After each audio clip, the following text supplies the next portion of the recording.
One of the author's main points about the legal concept of responsibility in the passage is that, and the correct answer here is B.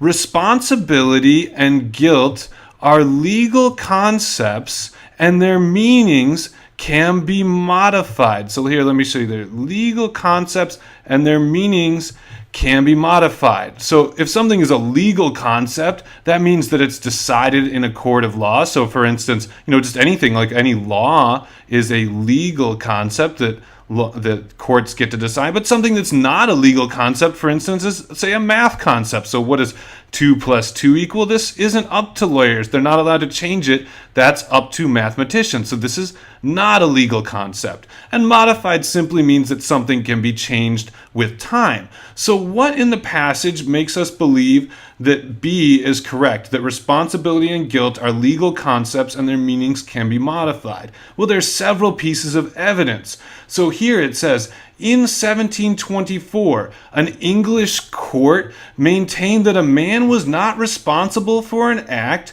if he doth not know what he is doing, no more than a wild beast. Modern standards of legal responsibility, however, have been based on the McNaughton decision of 1843. So here we had a definition that was one definition in 1724, and a new definition took over in 1843. The definition of responsibility has been modified, and we have evidence here that the courts are what are deciding what these are. The court says explicitly up there, and the McNaughton decision is a particular trial. So these both indicate that this is a legal concept that's being modified. There's more evidence for this.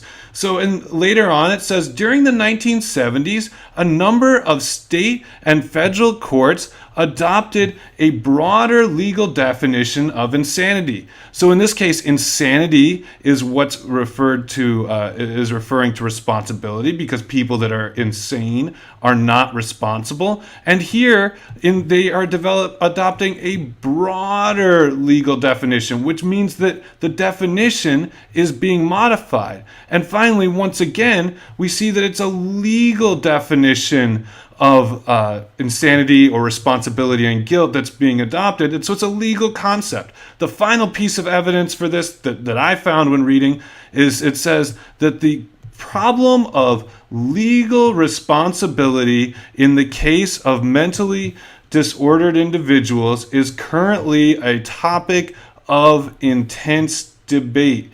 And they go on.